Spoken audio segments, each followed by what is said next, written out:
ಗುರುದೇವ್, ಸಿಂಹ ರಾಶಿಗೆ ಗುರುಬಲ ಬಂದಾಯಿತು. ಅಷ್ಟಮದಲ್ಲಿ ಶನಿಯ ಕಾಟ ಏನು ಪ್ರಾರಂಭ ಆಗ್ತಾ ಇತ್ತು. ಇದರಿಂದಾಗಿ ಸಿಂಹರಾಶಿಯವರು ಅವರ ಜೀವನದಲ್ಲಿ ದಿನನಿತ್ಯದ ದೈನಂದಿನ ಚಟುವಟಿಕೆಗಳಲ್ಲಿ ಹಲವಾರು ರೀತಿಯ ಸಮಸ್ಯೆಗಳನ್ನು ಎದುರಿಸ್ತಾ ಇದ್ದರು. ಸಾಲಬಾಧೆ, ಆರೋಗ್ಯ, ವ್ಯಾಪಾರ, ವ್ಯವಹಾರ, ವಿದ್ಯಾಭ್ಯಾಸಗಳಲ್ಲಿ ಸಮಸ್ಯೆಗಳನ್ನು ಎದುರಿಸ್ತಾ ಇದ್ರಿ. ಈ ಒಂದು ಗುರುವಿನ ಬಲ ಅಂತಕ್ಕಂಥದ್ದು ನಿಮಗೆ ಪ್ರಾಪ್ತಿ ಆಗ್ತಾ ಇದೆ ಮೇ 14ನೇ ತಾರೀಕಿಂದ. ಆ ನಂತರದಲ್ಲಿ ನಿಮ್ಮ ಜೀವನದ ಯಾವ ಯಾವ ಆಯಾಮಗಳಲ್ಲಿ ಬದಲಾವಣೆಗಳು ಬರುತ್ತೆ, ಇದರಿಂದಾಗಿ ನಿಮ್ಮ ಜೀವನ ಯಾವ ರೀತಿ ಅಭಿವೃದ್ಧಿ ಆಗುತ್ತೆ, ಯಾವ ಪರಿಹಾರಗಳನ್ನು ನೀವು ಅನುಸರಿಸಬೇಕು, ಯಾವ ರೀತಿ ಮಾಡಿದ್ರೆ ಜೀವನದಲ್ಲಿ ಅಭಿವೃದ್ಧಿ ಆಗೋದಕ್ಕೆ ಸಾಧ್ಯ, ನಿಮ್ಮ ಜೀವನ ಪೂರ್ತಿ ಅಭಿವೃದ್ಧಿ ಆಗಲಿಕ್ಕೆ ಯಾವ ದಾರಿಯಲ್ಲಿ ಹೋಗಬೇಕು ಅಂತಕ್ಕಂಥದ್ರ ಬಗ್ಗೆ ಪರಿಪೂರ್ಣವಾಗಿರ್ತಕ್ಕಂತಹ ಮಾಹಿತಿಯನ್ನು ತಿಳಿಸ್ಕೊಡ್ತಾ ಇದ್ದೇನೆ. ಮೊದಲನೇ ಸಾರಿ ನಮ್ಮ ಚಾನಲ್ಗೆ ಬಂದಿದ್ದರೆ ದಯವಿಟ್ಟು ಸಬ್ಸ್ಕ್ರೈಬ್ ಮಾಡ್ಕೊಳ್ಳಿ, ಹಾಗೆ ಬೆಲ್ ಐಕಾನ್ ಕೂಡ ಕ್ಲಿಕ್ ಮಾಡ್ಕೊಳ್ಳಿ ಅಂತ ಹೇಳ್ತಾ, ಸಿಂಹರಾಶಿ ಬಹಳ ವಿಶೇಷವಾಗಿರ್ತಕ್ಕಂತಹ ರಾಶಿ. ಸಿಂಹರಾಶಿಯವರು ಯಾರಾದರೂ ನಡ್ಕೊಂಡು ಸುಮ್ಮನೆ ರೋಡಲ್ಲಿ ಹೋಗ್ತಾ ಇದ್ದರೆ 4 ಜನ ತಿರುಗಿ ನೋಡ್ತಕ್ಕಂತಹ ವ್ಯಕ್ತಿತ್ವ ಸಿಂಹರಾಶಿಯವರದಾಗಿರ್ತದೆ. ಹುಟ್ಟಿನಿಂದಲೇ ನಾಯಕತ್ವದ ಗುಣಗಳನ್ನು ಅವರ ಜೀವನದಲ್ಲಿ ಅವರು ರೂಢಿಸ್ಕೊಂಡು ಬಂದಿರ್ತಾರೆ. ಇವರಿಗೆ ನಾಯಕತ್ವ ಅಂತಕ್ಕಂಥದ್ದನ್ನು ಅವರು ಕೇಳುವ ಅವಶ್ಯಕತೆ ಇಲ್ಲ, ಹುಡುಕೊಂಡು ನಾಯಕತ್ವ ನೀನು ವಹಿಸ್ಕೋ ಅಂತ ಹೇಳಿ ಸಿಂಹರಾಶಿಯವರ ಬಳಿ ಬರುವಂತಹ ಸಾಧ್ಯತೆ ಬಹಳ ಹೆಚ್ಚಿರುವಂಥದ್ದು. ಸಿಂಹರಾಶಿ ಅಂದರೆ ಅದರ ಅಧಿಪತ್ಯ ಇರ್ತಕ್ಕಂಥದ್ದು ಸೂರ್ಯನ ಬಳಿ. ಸೂರ್ಯನ ಸುತ್ತ ಎಲ್ಲ ಗ್ರಹಗಳು ಸುತ್ತುತ್ತೆ, ನಮಗೆಲ್ಲರಿಗೂ ಗೊತ್ತಿರುವಂತಹ ವಿಚಾರ. ಅದೇ ರೀತಿ ಈ ಸಿಂಹರಾಶಿಯವರ ಸುತ್ತ ನಾವೆಲ್ಲರೂ ಕೂಡ ಸುತ್ತಾಡುವಂತಹ ಪ್ರಮೇಯ ಕೂಡ ನಿರ್ಮಾಣ ಆಗುತ್ತೆ. ಯಾಕಂದರೆ ಸಿಂಹರಾಶಿಯ ವಿಶೇಷತ್ವವೇ ಅವರ ಗಂಭೀರತನ. ಅವರು ವಿಶೇಷವಾಗಿ ಗಾಂಭೀರ್ಯವಾಗಿ ಒಂದು ಗಜಗಾಂಭೀರ್ಯ ಅಂತ ಹೇಳ್ತಕ್ಕಂಥದ್ದು ಸಿಂಹರಾಶಿಯವರನ್ನೇ ನೋಡಿ ಹೇಳಿರ್ತಕ್ಕಂತಹ ಮಾತು ಅಂತಲೇ ಹೇಳ್ಬೋದು.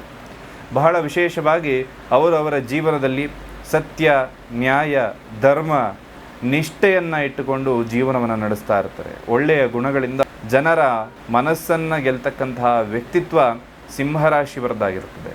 ಶತ್ರುಗಳು ಬಹಳಷ್ಟು ಇರ್ತಾರೆ, ಆದರೆ ಶತ್ರುಗಳ ಬಗ್ಗೆ ತಲೆ ಕೆಡಿಸ್ಕೊಳ್ಳದೆ ನಡೆದು ನಿಮ್ಮ ಗುರಿಯನ್ನು ತಲುಪತಕ್ಕಂತಹ ವಿಶೇಷ ವ್ಯಕ್ತಿತ್ವ ಸಿಂಹರಾಶಿಯಲ್ಲಿ ಇರ್ತಕ್ಕಂಥದ್ದು. ಇದರಲ್ಲಿ ಸಿಂಹರಾಶಿ ಲಗ್ನದಲ್ಲಿ ಯಾರ್ಯಾರು ಹುಟ್ಟಿರ್ತಾರೋ ಖಂಡಿತವಾಗ್ಲೂ ಕೂಡ ನಾಯಕತ್ವದ ಗುಣ ಅಂತಕ್ಕಂಥದ್ದು ಅವರು ಹುಟ್ಟಿನಿಂದಲೇ ಅವರ ವ್ಯಕ್ತಿತ್ವದಲ್ಲಿ ಅದು ರೂಢಿಯಾಗಿರ್ತದೆ. ಹಾಗೆ ಧೈರ್ಯವಂತರು ಕೂಡ ಆಗಿರ್ತಾರೆ. ಧೈರ್ಯದಿಂದ ಮುನ್ನುಗ್ಗಿ ಎಂತಹ ಕಾರ್ಯ ಆದರೂ ಕೂಡ ಮಾಡುವಂತಹ ಒಂದು ಚೈತನ್ಯ ಕೂಡ ಈ ಒಂದು ಸಿಂಹರಾಶಿಯಲ್ಲಿ ಯಥೇಚ್ಛವಾಗಿರ್ತಕ್ಕಂಥದ್ದು. ಹಾಗೆ ಪ್ರಾಮಾಣಿಕತೆ ಅಂತಕ್ಕಂಥದ್ದು ಕೂಡ ಬಹಳ ಜಾಸ್ತಿ ಇರ್ತಕ್ಕಂಥದ್ದು ಈ ಒಂದು ಸಿಂಹರಾಶಿಯವರಿಗೆ. ಅವ್ರಿಗೆ ಯಾವುದೇ ಕೆಲಸ ಕೊಟ್ಟರೂ ಕೂಡ ಅದನ್ನು ಪರಿಪೂರ್ಣವಾಗಿ ಶ್ರದ್ಧಾ ಭಕ್ತಿ ಪರಮ ಪೂಜ್ಯತಮ್ ಅಂತ ಹೇಳ್ತೀವಿ. ಶ್ರದ್ಧಾ ಭಕ್ತಿ ಪರಿಪೂರ್ಣವಾಗಿ ಕೊಟ್ಟು ಆ ಕೆಲಸವನ್ನು ನಡೆಸಿ ಆ ಕೆಲಸಕ್ಕೆ ಒಂದು ಶುಭ ಅಂತ್ಯವನ್ನು ಕೊಡ್ತಕ್ಕಂಥವರು ಈ ಸಿಂಹರಾಶಿಯವರು. ಹಾಗೆ ಒಂದು ಪಾಲಿಟಿಕ್ಸಲ್ಲಿತ್ತು ಅಂದರೆ ಖಂಡಿತವಾಗ್ಲೂ ಕೂಡ ನಿಷ್ಠಾವಂತರಾಗಿ ಕೆಲಸವನ್ನು ಮಾಡುವಂಥವರಾಗಿರ್ತಾರೆ. ಗೌರ್ಮೆಂಟ್ ಕೆಲಸದಲ್ಲಿತ್ತು ಅಂದರೆ ಒಂದು ನಿಷ್ಠೆಯಿಂದ ಕೆಲಸ ಮಾಡುವಂಥವರು ಈ ಒಂದು ಸಿಂಹರಾಶಿಯವರಾಗಿರ್ತಾರೆ. ಸಿಂಹರಾಶಿಯವರಿಗೆ ಏನಾದರೂ ಸೂರ್ಯದಶೆ ನಡೀತಾ ಇದ್ದರೆ ಅವರು ಎತ್ತರಕ್ಕೆ ಏರ್ತಾ ಇರ್ತಾರೆ. ಇದೆಲ್ಲವೂ ಕೂಡ ಸಿಂಹರಾಶಿಯಲ್ಲಿ ಹುಟ್ಟಿರ್ತಕ್ಕಂತಹ ವ್ಯಕ್ತಿಗಳು ಯಾವ ರೀತಿ ನಡೀತಾರೆ, ಯಾವ ರೀತಿ ಕೆಲಸಗಳನ್ನು ಮಾಡ್ತಾರೆ ಅಂತಕ್ಕಂಥದ್ರ ಬಗ್ಗೆ. ಸಮಯಕ್ಕೆ ಹೆಚ್ಚಾಗಿನ ಬೆಲೆಯನ್ನು ಕೊಡ್ತಕ್ಕಂಥದ್ದು, ಅಂದರೆ ಒಂದೊಂದು ನಿಮಿಷವೂ ಕೂಡ ಎಷ್ಟು ಮಹತ್ವ ಅಂತ ಹೇಳ್ತಕ್ಕಂಥದ್ದು ಸಿಂಹರಾಶಿಯವರು ಅವರ ಜೀವನದಲ್ಲಿ ರೂಢಿಸ್ಕೊಂಡಿರ್ತಾರೆ. ಹಾಗೂ ಸಮಯಕ್ಕೆ ತಕ್ಕಂಥ ಮಹತ್ವವನ್ನು ಕೂಡ ಕೊಟ್ಟಿರ್ತಾರೆ. ಅಸಾಧ್ಯ ಎಂಬತಕ್ಕಂಥದ್ದು ಸಿಂಹರಾಶಿಯವರಿಗೆ ಯಾವುದೂ ಇಲ್ಲ. ಸ್ವಾಭಿಮಾನಿಗಳಾಗಿರ್ತಾರೆ, ಸಿಕ್ಕಾಬಟ್ಟೆ ಸ್ವಾಭಿಮಾನ ಆಗಿರ್ತದೆ. ಯಾಕಂದರೆ ಯಾರ ಹತ್ರನೂ ಒಂದು 10 ರೂಪಾಯಿಗೆ ಕೈ ಚಾಚುವಂತಹ ಗುಣ ಇರೋದಿಲ್ಲ ಸಿಂಹರಾಶಿಯವರಿಗೆ. ಹಣಕ್ಕಿಂತ ಗೌರವಕ್ಕೆ ಬೆಲೆ ಜಾಸ್ತಿಯನ್ನು ಸಿಂಹರಾಶಿಯವರು ಕೊಡ್ತಾರೆ. ಸಿಂಹರಾಶಿಯವರ ಬಗ್ಗೆ ಹೇಳಬೇಕಾದರೆ ವಿದ್ಯೆ ಇಲ್ಲದಿದ್ದರೂ ಕೂಡ ನಾವು ಸಾಮಾನ್ಯವಾಗಿ ವ್ಯಕ್ತಿಗಳನ್ನು ನೋಡಿದಾಗ ಸಮಾಜದಲ್ಲಿ ಅವರು ಏನು ಓದಿಲ್ಲ ಆದರೂ ಕೂಡ ತುಂಬ ಎತ್ತರಕ್ಕೆ ಹೋಗಿದ್ದಾರೆ, ತುಂಬ ಎತ್ತರದ ಸ್ಥಾನದಲ್ಲಿದ್ದಾರೆ ಅಂದರೆ ಖಂಡಿತವಾಗ್ಲೂ ಕೂಡ ಅವರು ಸಿಂಹರಾಶಿಯವರೇ ಆಗಿರ್ತಾರೆ. ಹಾಗಾಗಿ ಏನು ಓದಿಲ್ಲ ಅಂದರೂ ಕೂಡ ಸಿಂಹರಾಶಿಯವರು ಮೇಲಕ್ಕೆ ಹೋಗ್ತಕ್ಕಂಥದ್ದು ಅವರಿಗೆ ಗೊತ್ತಿರುತ್ತೆ ಯಾವ ರೀತಿ ಹೋಗಬೇಕು ಅಂತ ಹೇಳಿ.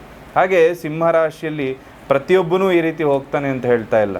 ಅವರ ದಶಾಭುಕ್ತಿ ಅನುಸಾರವಾಗಿ ಅವರ ಜಾತಕ ಏನಾದರೂ ಸ್ಟ್ರಾಂಗ್ ಇತ್ತು ಅಂದರೆ ಅವರು ಓದಿಲ್ಲ ಅಂದರೂ ಮುಂದಕ್ಕೆ ಹೋಗ್ತಾರೆ. ಇನ್ನು ಸಿಂಹರಾಶಿಗೆ ಗುರುಬಲ ಬರ್ತಾ ಇದೆ.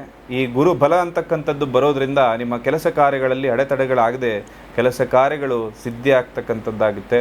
ಯಾವ್ಯಾವ ಕ್ಷೇತ್ರಗಳಲ್ಲಿ ಸಿದ್ಧಿ ಆಗುತ್ತೆ ಅಂತ ನೋಡೋದಾದರೆ ಸಂಪೂರ್ಣ ಯಶಸ್ಸು ಅಂತಕ್ಕಂಥದ್ದು ನಿಮಗೆ ಪ್ರಾಪ್ತಿಯಾಗುವಂಥದ್ದಾಗುತ್ತೆ.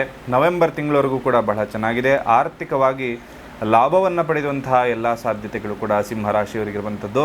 ಹಾಗೆ ಯಾವುದಾದ್ರೂ ಕೊಟ್ಟ ಹಣ ಬರ್ತಾ ಇಲ್ಲ ಅಂತಂದರೆ ಆ ಹಣಗಳು ಕೂಡ ಬರುವಂತಹ ಸಾಧ್ಯತೆ ಇರುವಂಥದ್ದು. ಧನ ಕನಕ ವಸ್ತು ವಾಹನ ಸಿದ್ಧಿ ಯೋಗಗಳು ಬರ್ತದೆ. ಅಂದರೆ ಬಹಳ ಟೈಮಿಂದ ಏನಾದರೂ ಗಾಡಿ ತಗೋಬೇಕು, ವಾಹನ ಖರೀದಿ ಮಾಡಬೇಕು ಅಂತ ನೀವೇನಾದರೂ ಯೋಚನೆಯಲ್ಲಿತ್ತು ಅಂದರೆ ಆ ಎಲ್ಲ ಕೆಲಸ ಕಾರ್ಯಗಳು ಕೂಡ ನಿಮಗೆ ಆಗುವಂತಹ ಸಂಭವ ಇದೆ ಅಂತ ಹೇಳಿ ಬರುವಂಥದ್ದು. ಹಾಗೆ ದಾಂಪತ್ಯದಲ್ಲಿ ಗಂಡ ಹೆಂಡತಿ ನಡುವೆ ಒಂದಷ್ಟು ಬಿರುಕುಗಳು ಮೂಡುವಂತಹ ಸಂಭವ ಇರುವಂಥದ್ದು. ದಾಂಪತ್ಯದಲ್ಲಿ ಜಗಳ ಆಗುವಂಥದ್ದು ಸಾಧ್ಯತೆ ಇರುವಂಥದ್ದು. ಯುಗಾದಿ ಭವಿಷ್ಯ ಅಥವಾ ವರ್ಷ ಭವಿಷ್ಯವನ್ನು ಹೇಳುವಾಗ ಮದುವೆ ಯೋಗಗಳಿದೆ ಅಂತ ಹೇಳಿದ್ದೆ, ಅದು ಇಲ್ಲಿಂದ ಪ್ರಾರಂಭ ಆಗುತ್ತೆ. ಸಿಂಹರಾಶಿಯವರು ಯಾರಾದರೂ ಕಂಟಿನ್ಯೂಸ್ ಆಗಿ ಫಾಲೋ ಮಾಡ್ತಾ ಇದ್ದರೆ, ಮದುವೆ ಆಗದಂಥವರಿದ್ದರೆ ಖಂಡಿತವಾಗ್ಲೂ ಕೂಡ ಇಲ್ಲಿಂದ ನಿಮಗೆ ಮದುವೆ ಯೋಗಗಳು ಕೂಡ ಪ್ರಾರಂಭ ಆಗ್ತಕ್ಕಂಥದ್ದಿದೆ. ಹಾಗೆ ಅರ್ಧಕ್ಕೆ ನಿಂತಹ ಕೆಲಸಗಳು ಕೂಡ ಪೂರ್ಣ ಆಗುವಂತಹ ಎಲ್ಲ ಸಂಭವಗಳಿರುವಂಥದ್ದು. ಮನೆಯಲ್ಲಿ ನೆಮ್ಮದಿ ಅಂತಕ್ಕಂಥದ್ದು ದೂರ ಆಗುತ್ತೆ. ಅದು ನಿಮ್ಮ ತಂದೆ ತಾಯಿಯಿಂದ ಆಗಿರ್ಬೋದು, ಗಂಡ ಹೆಂಡತಿ ಆಗಿರ್ಬೋದು, ಮಕ್ಕಳಿಂದ ಆಗಿರ್ಬೋದು. ಸಿಂಹರಾಶಿಯವರ ಮನೆಯಲ್ಲಿ ಒಂದಷ್ಟು ಜಗಳಗಳು ಸರ್ವೇ ಸಾಮಾನ್ಯವಾಗಿ ಆಗುವುದರಿಂದ ನೀವು ಸ್ವಲ್ಪ ನೆಮ್ಮದಿಯನ್ನು ದೂರ ಮಾಡ್ತಕ್ಕಂತಹ ಸಂಭವ ಇರುವಂಥದ್ದು. ಹಾಗೆ ಈ ಸಿಂಹರಾಶಿಯವರ ಜೀವನದಲ್ಲಿ ಅನೇಕ ಕಷ್ಟ ನಷ್ಟಗಳು ಬಂದಾಗ ನೀವು ವಿಶೇಷವಾಗಿ ಸೂರ್ಯನ ಆರಾಧನೆಗಳನ್ನು ಮಾಡ್ಕೊಳ್ಳಿ, ಶಿವನ ಆರಾಧನೆಗಳನ್ನು ಮಾಡ್ಕೊಳ್ಳಿ. ಇದರಿಂದಾಗಿ ನಿಮ್ಮ ಸಮಸ್ಯೆಗಳು ಪರಿಹಾರ ಆಗುತ್ತೆ. ಸಾಮಾನ್ಯವಾಗಿ ಎಲ್ಲರೂ ಕೇಳೋದು, ಗುರುಗಳ ಏಣಿದು ಮಣಿಗಳನ್ನು ಹಾಕ್ಕೊಂಡಿರ್ತಿರಲ್ಲ ಅಂಥೇಳಿ. ಇದು ವಿಶೇಷವಾಗಿ ಸಿಂಹರಾಶಿಯವರಿಗೆ ಇರ್ತಕ್ಕಂತಹ ಮಣಿಗಳು. ಇದು ಸೂರ್ಯನ ಅಂಶವುಳ್ಳಂತಹ ಈ ಒಂದು ಮಣಿಗಳ ಬ್ರೇಸ್ಲೆಟ್.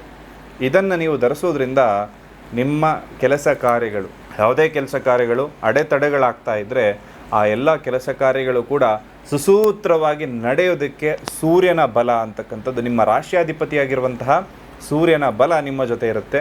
ಇದನ್ನು ನಿಮ್ಮ ಕೈಗೆ ಧಾರಣೆ ಮಾಡ್ಕೊಳ್ಳಿ. ಜೊತೆಗೆ ಈ ಗುರು ಸಂಚಾರದಿಂದ ಗುರುಬಲ ಅಂತಕ್ಕಂಥದ್ದು ಬರ್ತಾ ಇದೆ. ಅದು ನಿಮ್ಮ ಎಲ್ಲ ಕೆಲಸ ಕಾರ್ಯಗಳು ಯಾವುದೇ ಇಷ್ಟು ಸಮಯದಲ್ಲಿ ಅಡೆತಡೆಗಳು ಏನಾಗ್ತಾ ಇತ್ತು, ಆ ಗುರುಬಲ ಅಂತಕ್ಕಂಥದ್ದು ಗುರುವಿನ ಗುಲಾಮನಾಗುವ ತನಕ ದೊರೆಯದಣ್ಣ ಮುಕುತಿ ಅಂತ ಏನು ಹೇಳ್ತೇವೆ, ಹಿಂದೆ ಗುರು ಇರಬೇಕು, ಮುಂದೆ ಗುರಿ ಇರಬೇಕು.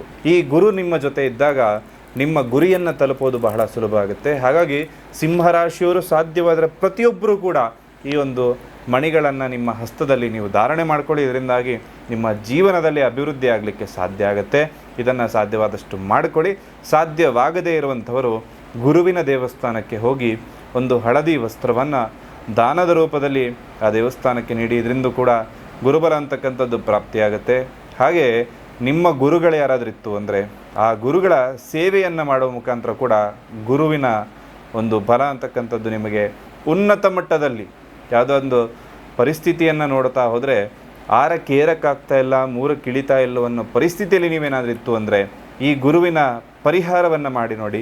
ಖಂಡಿತವಾಗ್ಲೂ ಕೂಡ ನಿಮ್ಮ ಜೀವನದಲ್ಲಿ ಅಭಿವೃದ್ಧಿ ಆಗಲಿಕ್ಕೆ ಸಾಧ್ಯ ಆಗುತ್ತೆ ಅಂತ ಹೇಳ್ತಾ ಎಲ್ರಿಗೂ ಕೂಡ ಶುಭವಾಗಲಿ. ಸಿಂಹರಾಶಿಯವರ ಮನಸ್ಸಲ್ಲಿರ್ತಕ್ಕಂತಹ ಆಸೆ ಆಕಾಂಕ್ಷೆಗಳೆಲ್ಲವೂ ಕೂಡ ಈಡೇರಲಿ ಅಂತ ಹೇಳ್ತಾ ಸರ್ವೇ ಜನಃ ಸುಖಿನೋ ಭವಂತು.